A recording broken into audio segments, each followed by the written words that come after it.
Technology పూర్తి స్థాయిలో అందుబాటులోకి వచ్చిందని, ప్రజలకు ప్రభుత్వ సేవలు సులభంగా అందేలా ఉండాలి కానీ నిబంధనలు అడ్డు కాకూడదని ముఖ్యమంత్రి చంద్రబాబు స్పష్టం చేశారు. ప్రజలకు ప్రభుత్వ సేవలు సులభంగా అందే విధంగా చూడాలని, ఈ మేరకు అవసరమైన మేరకు బిజినెస్ రూల్స్ సవరించాలన్నారు. బిజినెస్ రూల్స్ సవరించాలని గతంలోనే అనుకున్నామని, దానికి సంబంధించిన కార్యాచరణ సిద్ధం చేయాలని సీఎం ఆదేశించారు. క్యాంపు కార్యాలయంలో ఆర్టీజీఎస్ పనితీరుతో పాటు వివిధ శాఖల కార్యక్రమాలు క్షేత్రస్థాయిలో అమలవుతున్న తీరుపై సీఎం చంద్రబాబు సమీక్షించారు. ఈ సందర్భంగా ముఖ్యమంత్రి మాట్లాడుతూ, ప్రజల కోసం అధికారులు, ఉద్యోగులు, క్షేత్రస్థాయి సిబ్బంది పనిచేయడం ఎంత ముఖ్యమో దానికి అనుగుణంగా ఫలితాలు చూపించడం అంతే ముఖ్యమన్నారు. క్షేత్రస్థాయిలో ప్రభుత్వ పథకాల అమలు, ప్రభుత్వం అందిస్తున్న సేవలపై ఎప్పటికప్పుడు సమాచారం సేకరిస్తున్నాం. ఆ సమాచారం ఆధారంగా అధికారులు, ఉద్యోగుల పనితీరును అంచనా వేయాలి. బాగా పనిచేస్తున్న అధికారులను అభినందిద్దాం. సరిగా పనిచేయని అధికారులకు ఓరియంటేషన్ క్లాసులు తీసుకుందాం. రొటీన్ పద్ధతుల్లో పనిచేయడం కాకుండా వినూత్నంగా ఆలోచన చేయాలి. సేవలను సులభతరం చేయాలి. రొటీన్ పద్ధతుల్లో చేసే పని విధానానికి కాలం చెల్లింది. ప్రతి నియోజకవర్గానికి ప్రణాళిక శాఖ నుంచి నోడల్ అధికారులను నియమించాం. వారి సేవలను పూర్తిగా వినియోగించుకోవాలి. ప్రజలకు సేవలను త్వరితగతిన చేరవేసేందుకు బిజినెస్ రూల్స్ మార్చాలని గతంలోనే అనుకున్నాం. దీనికి సంబంధించిన కార్యాచరణను సిద్ధం చేయాలి అని సీఎం ఆదేశించారు. జనసేన పార్టీ సమావేశంలో ఆ పార్టీ అధినేత, ఆంధ్రప్రదేశ్ ఉప ముఖ్యమంత్రి పవన్ కళ్యాణ్ కుల రాజకీయాలు, ప్రత్యర్థి పార్టీల విమర్శలు, పార్టీ అంతర్గత పరిస్థితులపై కీలక వ్యాఖ్యలు చేశారు. తమిళనాడులో రాజకీయాలు చాలా సాఫీగా సాగిపోయాయని పవన్ కళ్యాణ్ వ్యాఖ్యానించారు. అక్కడి రాజకీయాలను చూస్తే అసూయ కలిగేంత సులభంగా జరిగాయన్నారు. జనసేన కార్యాలయంలో ముఖ్య నేతలతో పవన్ కళ్యాణ్ సమావేశం నిర్వహించారు.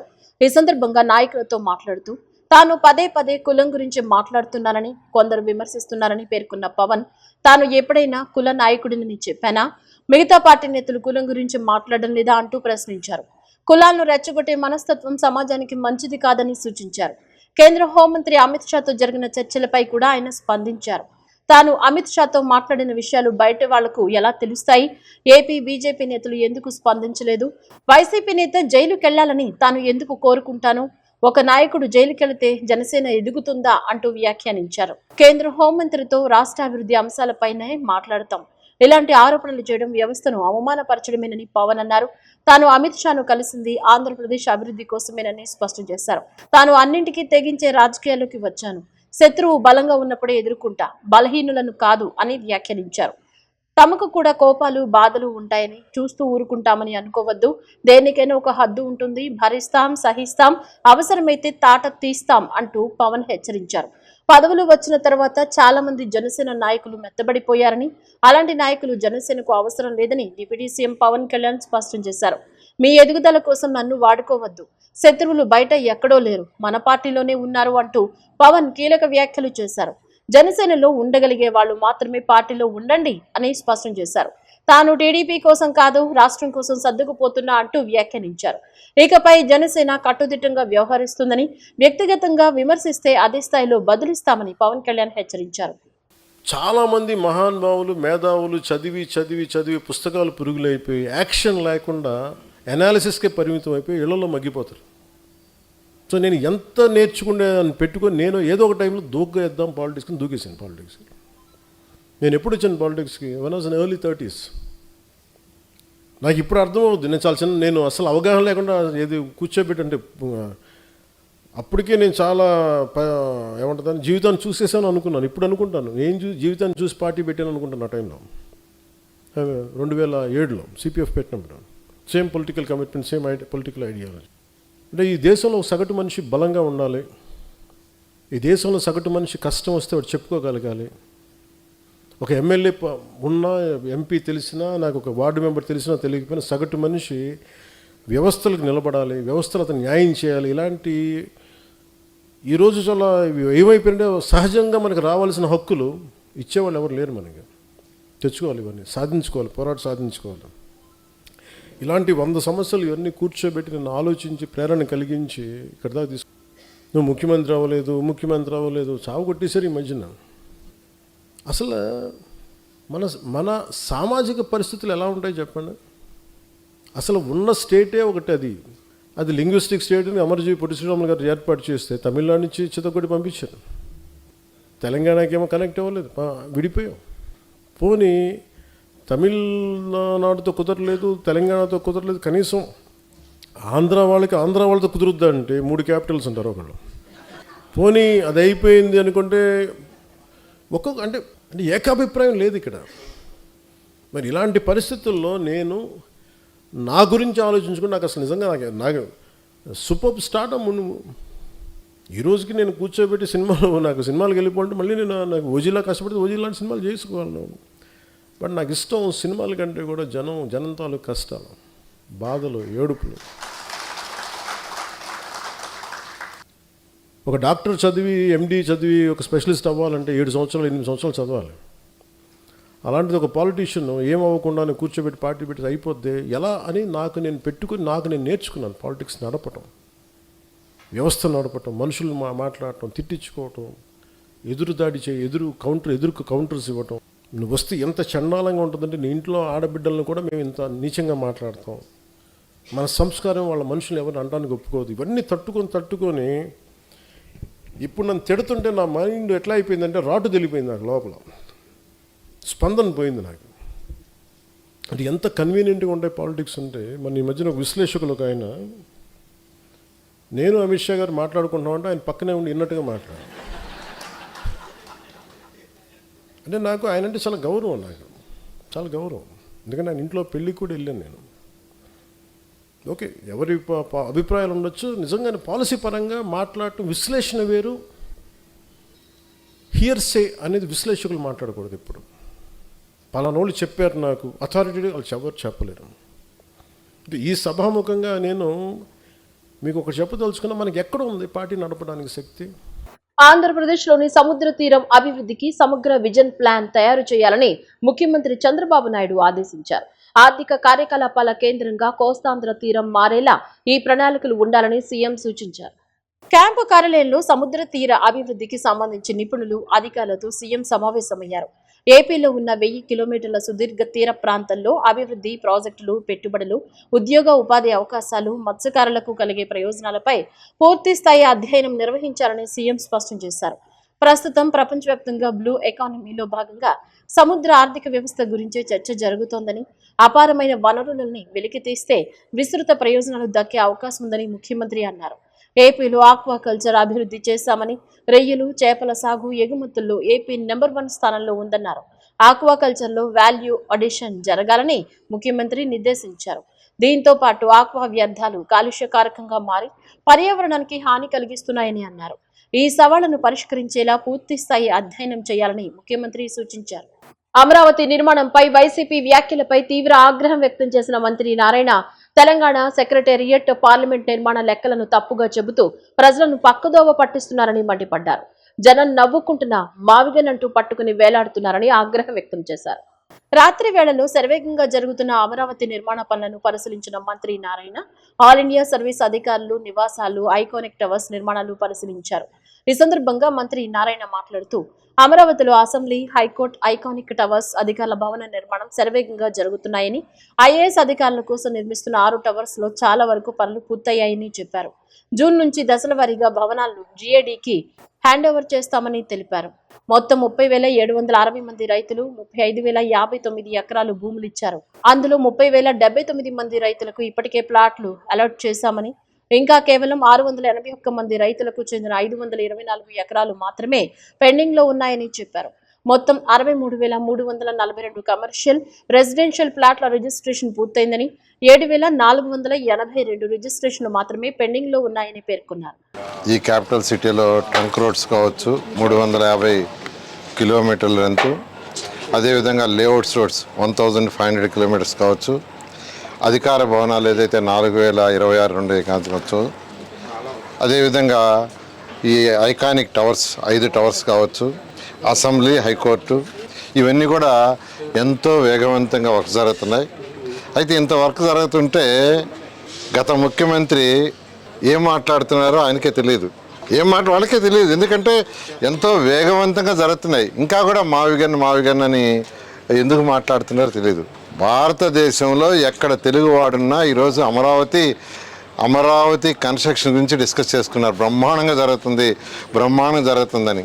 ఎందుకంటే ప్రతి లేఅవుట్ వర్క్ స్టార్ట్ చేశారు, ప్రతి ట్రంక్ రోడ్ స్టార్ట్ చేశారు. ట్రంక్ రోడ్లో కానీ లేఅవుట్స్లో కానీ యూజీడీ వర్క్ జరుగుతుంది, రీయూజ్డ్ వాటర్ జరుగుతుంది, అదేవిధంగా డ్రింకింగ్ వాటర్ జరుగుతుంది, అదేవిధంగా వర్షం వస్తే నీళ్ళు పోయేదానికి స్ట్రాంగ్ వాటర్ వర్క్ జరుగుతుంది, అదేవిధంగా ఎలక్ట్రికల్ డక్స్ జరుగుతున్నాయి, అదేవిధంగా టెలిఫోన్ లైన్స్ వాటి యొక్క డక్స్ అన్నీ ప్రతిదీ A to Z ఎంతో చక్కగా ఎంతో వేగవంతంగా జరుగుతున్నాయి.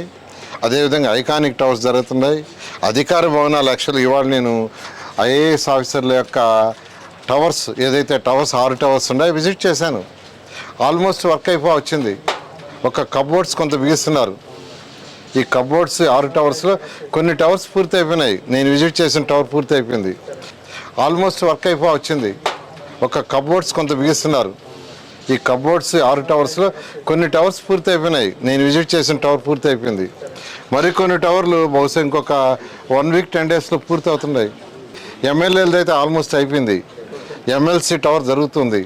అదేవిధంగా జడ్జెస్ బంగ్లాలు కావచ్చు, మినిస్టర్ బంగ్లాలు కావచ్చు, సీనియర్ IAS ఆఫీసర్ల బంగ్లా ఇవన్నీ కూడా వర్క్ జరుగుతూ ఉన్నాయి. ఎంతో వేగవంతంగా జరుగుతున్నాయి. అయితే ఈ పరిస్థితుల్లో వాళ్ళు ఏం మాట్లాడుతున్నారో తెలియదు. రైతులకు ప్లాట్లు లేదంటారు, రైతులకి ప్లాట్లు అలాట్ చేయలేదంటారు, రిజిస్ట్రేషన్ చేయలేదంటే వాళ్ళు డేటా తీసుకొని మాట్లాడాలి. ఏది మాట్లాడినా డేటా తీసుకొని మాట్లాడితే బాగుంటుంది. ఎందుకంటే మొత్తం 30,760 మంది రైతులు ల్యాండ్ ఇచ్చింది. 30,760 మంది రైతులు 35,059 ఎకరాలు ఇచ్చారు. 30,760 మంది రైతులు ఇస్తే వాళ్ళలో 30,079 మంది రైతులకి ప్లాట్లు అలాట్ చేసాం. ఎన్ని ఎకరాలు చేసాం? 34,535 ఎకరాలు. అంటే 98.6% ల్యాండ్ని అలాట్ చేసాం, ప్లాట్లు అలాట్ చేసాం. ఇంకా చేయాల్సింది 30,760లో 681 మంది రైతులకు మాత్రమే 524 ఎకరాలు అలాట్ చేయాలి.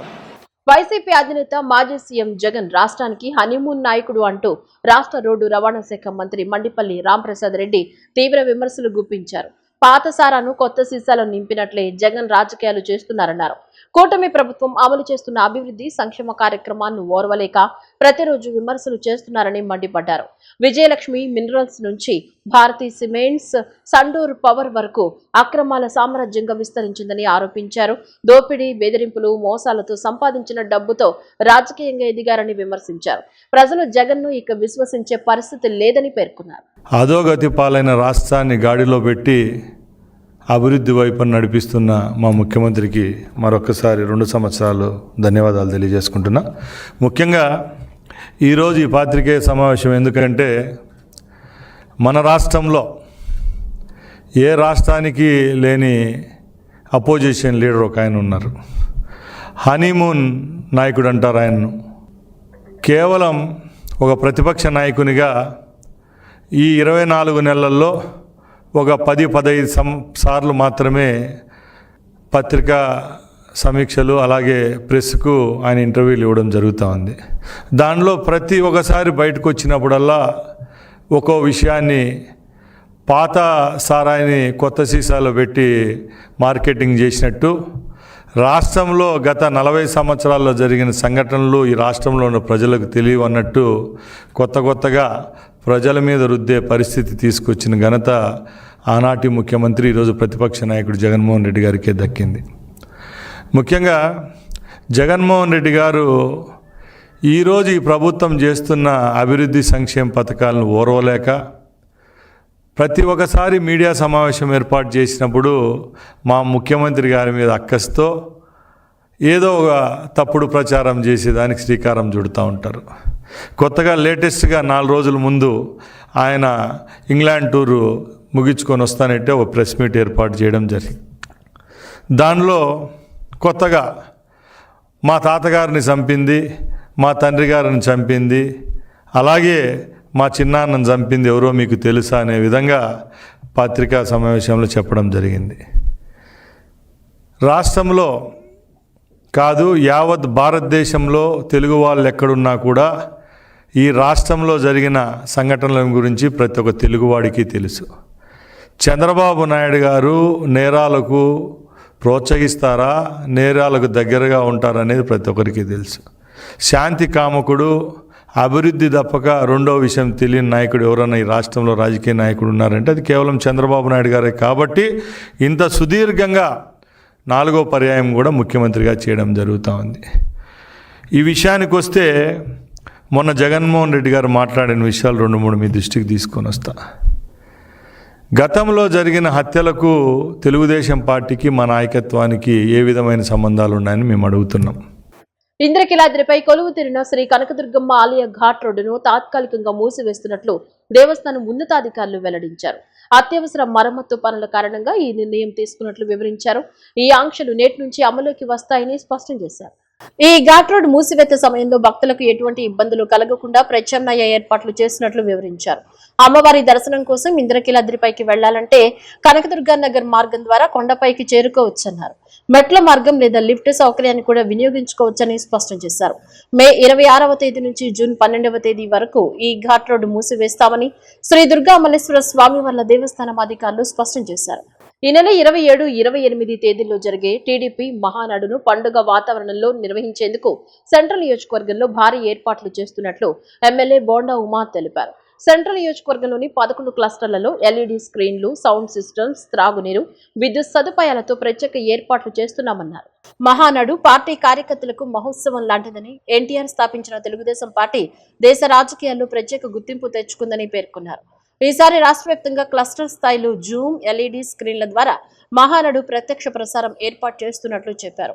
నాయకులు, కార్యకర్తలు, అభిమానులు అందరూ పాల్గొని మహానాడును విజయవంతం చేయాలని బోండా ఉమా పిలుపునిచ్చారు. మేము యాక్చువల్గా అందుకని ఎన్ని ఉండకూడదని ఒక చోట పెడదామని మ్యాక్సిమం ట్రై చేసి ఎంత చెప్పాలని చెప్పిన ఆయన పలాసిని గారు అర్థం చేసుకోవాలని చెప్పి రిక్వెస్ట్ చేశాడు. కాబట్టి అది లేనట్టే అనేది అందరూ ఆ రోజు అక్కడ రావాలా. క్లస్టర్ వాళ్ళందరూ ముందే మీరు డివిజన్, ఇప్పుడు అందుకనే డివిజన్ ప్రెసిడెంట్ అందరూ వచ్చారు. డివిజన్ ప్రెసిడెంట్ కూడా రమ్మని దానికోసమే ఈలోపే అందరూ మీ డివిజన్ బాడీలు ఎవరెవరైతే కమిటీలు ఉన్నారో వాళ్ళు, అనుబంధ సంస్థల కమిటీలు అందరూ రావాలి. అందరూ సభ్యత్వం కార్డు తీసుకొని రావాలి. సభ్యత్వం కార్డు స్కాన్ చేస్తారు. స్కాన్ చేసినప్పుడు ఆటోమేటిక్గా అటెండెన్స్లో వెళ్ళిపోతుంది. స్టేట్ పార్టీ నుంచి ఒక అబ్జర్వర్ వస్తాడు.